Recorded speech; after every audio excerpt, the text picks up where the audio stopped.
Number 2, materials are added 100% at the end of the process.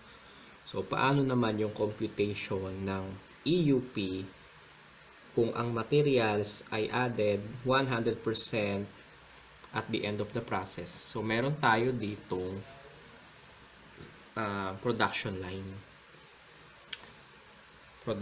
So, ito yung production line, meaning dito dadaan yung unit para maging complete unit. So, let's say, balikan natin yung example natin na toy caterpillar. Okay, let's say tayo ay producer ng toy caterpillar and ito yung finished product natin. Ayan yung completed unit. Ang sabi, materials are added 100% at the end of the process. So, let's say ito yung unit from the preceding department. Ayan siya. Ito yung unit na i-convert natin para maging completed unit. So, kung ito yung unit, dadaan siya sa production line from beginning up to end. So, dadaan yung unit sa production line. And once na ma-reach niya na yung end of the process, materials are added 100% at the end of the process. So, kapag na-reach niya na yung end of process, diyan na ilalagay yung 100% ng mga materials. So, let's say itong mga maliliit na Play-Doh, yan yung materials. Ayan. So, 100% na siya na ilagay. Paano ngayon ang computation ng equivalent units of production? Okay, ngayon magko-compute na tayo ng EUP. So, units receiving from the preceding department is 10,000 units. And at the end of the period, sa 10,000 units, 8,000 dyan is nakumpleto, 2,000 yung units in process.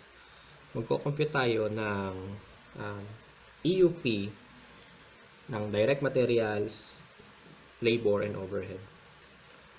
So, dito yung units transferred from preceding department.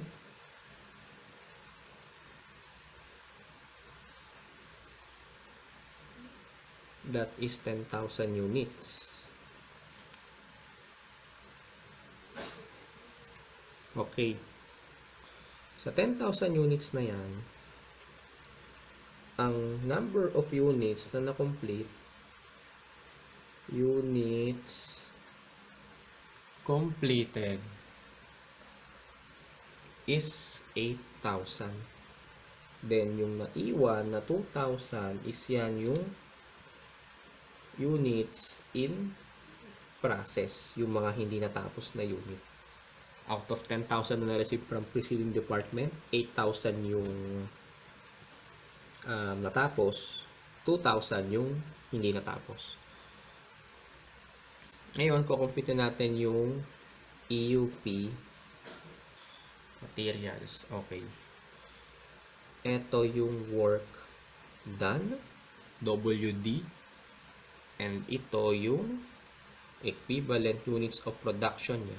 So, yung units completed, 100% na yan kompleto sa materials dahil tapos na siya. Kompleto na. So, ang equivalent units of production for the units completed is 8,000 units. 100% times 8,000 is 8,000 units. Ngayon, paano yung units in process na 2,000? Ang number 2, ang sabi, materials are added 100% at the end of the process. So, ibig sabihin, lahat ng unit na dumadaan sa production process is malalagyan lang ng materials. 100% ng materials at the end of the process. So, ibig sabihin nun, upon reaching lang ng end of process, doon lang ma-reach yung 100% completion as far as the materials are concerned. So, since ito is 2,000 units and 60% complete pa lang siya. Ito yun, 60% complete pa lang siya. Hindi pa niya nare-reach yung end of process. Therefore, as per material, ito ay hindi pa 100% complete dahil upon reaching lang ng end of process, doon pa lang malalagyan niya ng mga materials. And since ito is 60% complete pa lang, wala pang materials na nailalagay dyan sa mga unit na yan. So, yung 2,000 units na 60% complete is wala pa siyang work done for the materials dahil hindi pa niya na-reach yung end of the process. Therefore, the equivalent units of production for units in process na 60% is 0. Therefore, the total EUP for materials is 8,000. Paano naman yung EUP for labor and overhead? Okay, meron tayo ditong work done and yung kanyang EUP under labor and overhead. Sa units completed na 8,000, 100% complete na yan and as labor and overhead. Basta kompleto ang unit, basta finished product na siya, yan ay 100% complete na agad sa materials and labor and overhead. So, 8,000 times 100%, that is 8,000. For the EUP ng units in process na 2,000, since yan is 60% complete pa lang, therefore, as labor and overhead, 60% complete din siya. Therefore, 2,000 times 60% is 1,200 units. Total EUP for labor and overhead is 9,200 units. Okay, final answer sa number 2. Dito na natin lalagay materials. That is 8,000 units. Labor and overhead 9,200 units.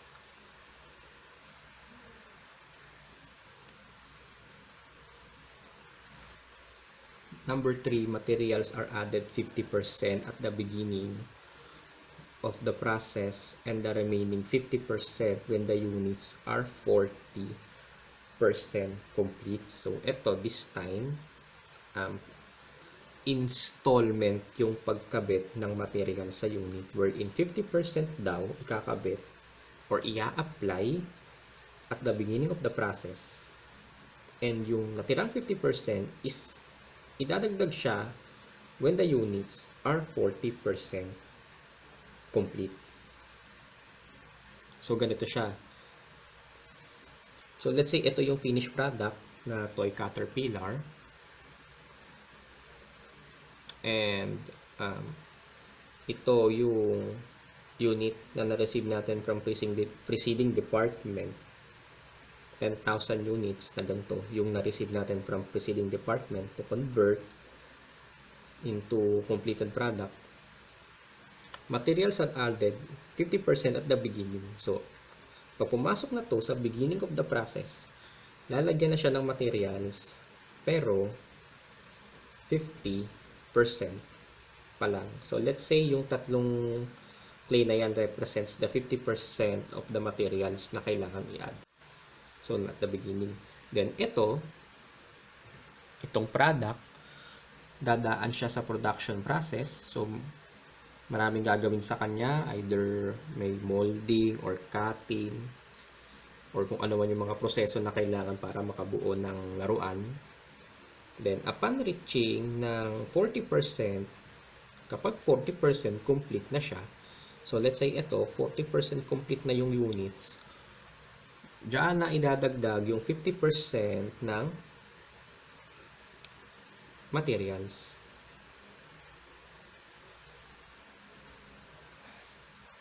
And 40%. So, pagdating nyo sa 40%, kapag 40% completed na yung product, dyan na idadagdag yung 50% ng materials. Therefore, upon reaching ng 40% ng completion ng unit, 100% complete na siya as per materials.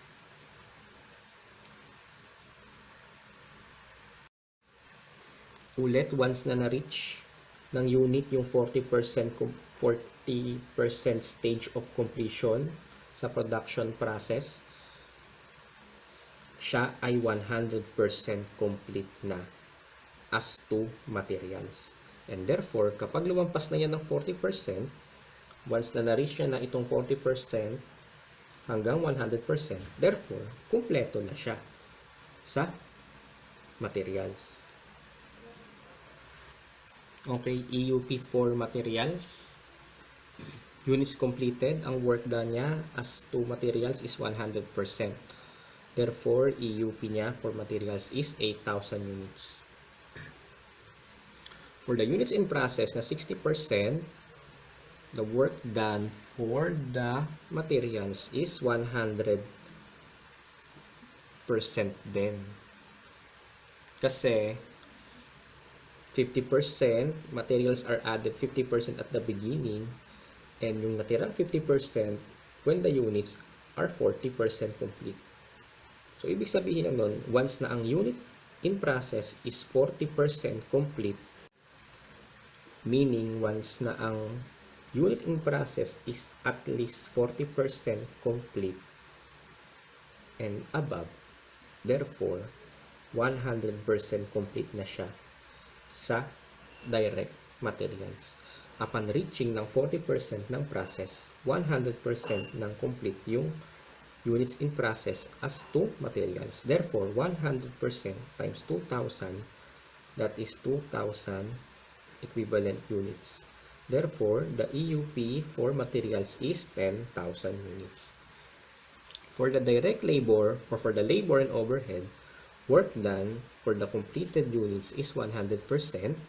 100% times 8,000 units completed, that is 8,000 units.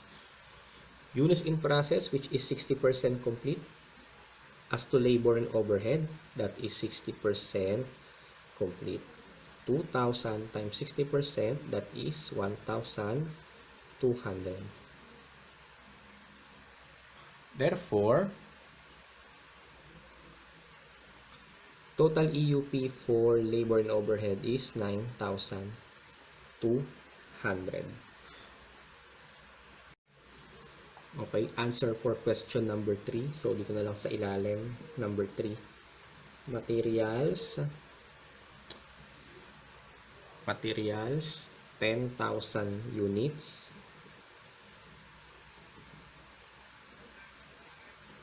Labor and overhead, 9,200 units.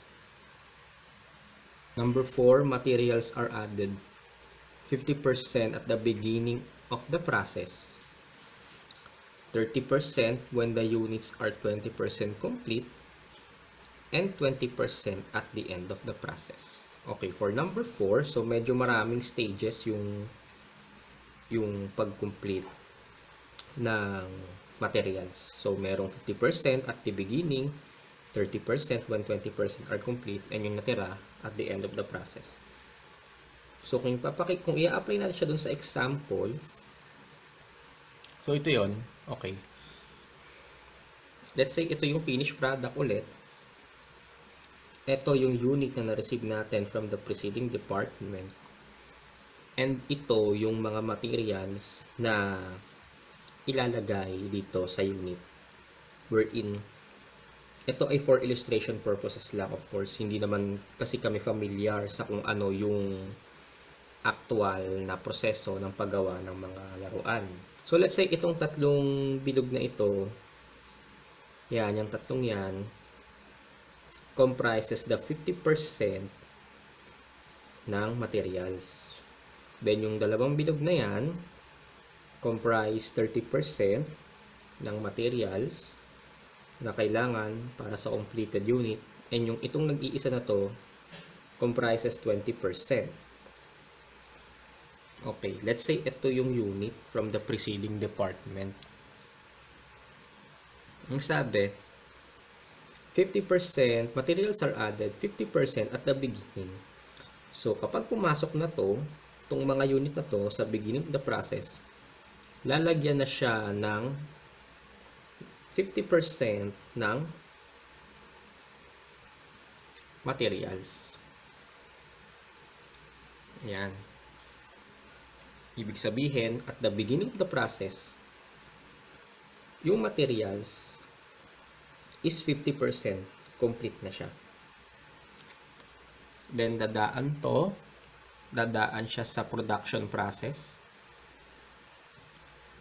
And ang sabi, 30% when the units are 20% complete. So, ibig sabihin, kapag na-reach na ng unit, yung 20% completion, or 20% complete na siya, ilalagay na yung 30% ng materials. So, let's say ito yung 30% ng materials. So, ilalagay na siya sa unit. Sumama yung isa. Okay, ayan.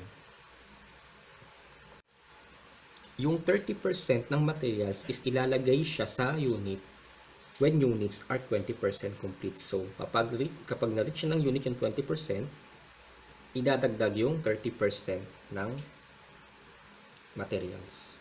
So, ibig sabihin nun, pag na-reach na ng unit, yung 20% stage of completion ng unit, ibig sabihin, ilang percent kompleto na siya sa materials. Remember, at the beginning, 50% are added dun sa unit. And 30% kapag 20% complete na siya. Therefore, at 20% completion ng unit, 80% na siyang kompleto sa materials. Bakit? 50% nilagay nung beginning and 30% nilagay when 20% are complete. Therefore, 80% na siyang kompleto sa materials. Ngayon, pag dumating siya ng 40%, ilang percent na siyang kompleto sa materials? Yes, 80% pa din. Pag dumating siya ng 60, ilang percent kompleto na siya sa materials? 80% pa din. Kasi nga, yung natirang 20% is ilalagay lang upon reaching ng end of process. So, itong 20% ng material is doon lang siya ilalagay.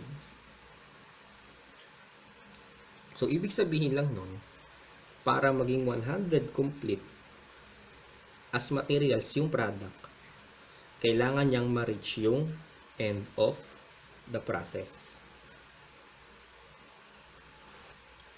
Okay, so magko-compute na tayo ng EUP for question number 4. For the materials, units completed, the EUP for the units completed is 8,000 dahil 100% complete na yan. For the units in process na 2,000, which is 60% complete pa lang siya, ilang percent na siyang kompleto sa materials? Kanina, nalaman natin na upon reaching ng 20% completion, 80% na yung materials na na-apply sa product. And yung natirang 20% will apply lang or will be added lang at the end of the process. Therefore, at 60% completion, ang materials ay ilang percent na siyang complete? 80%.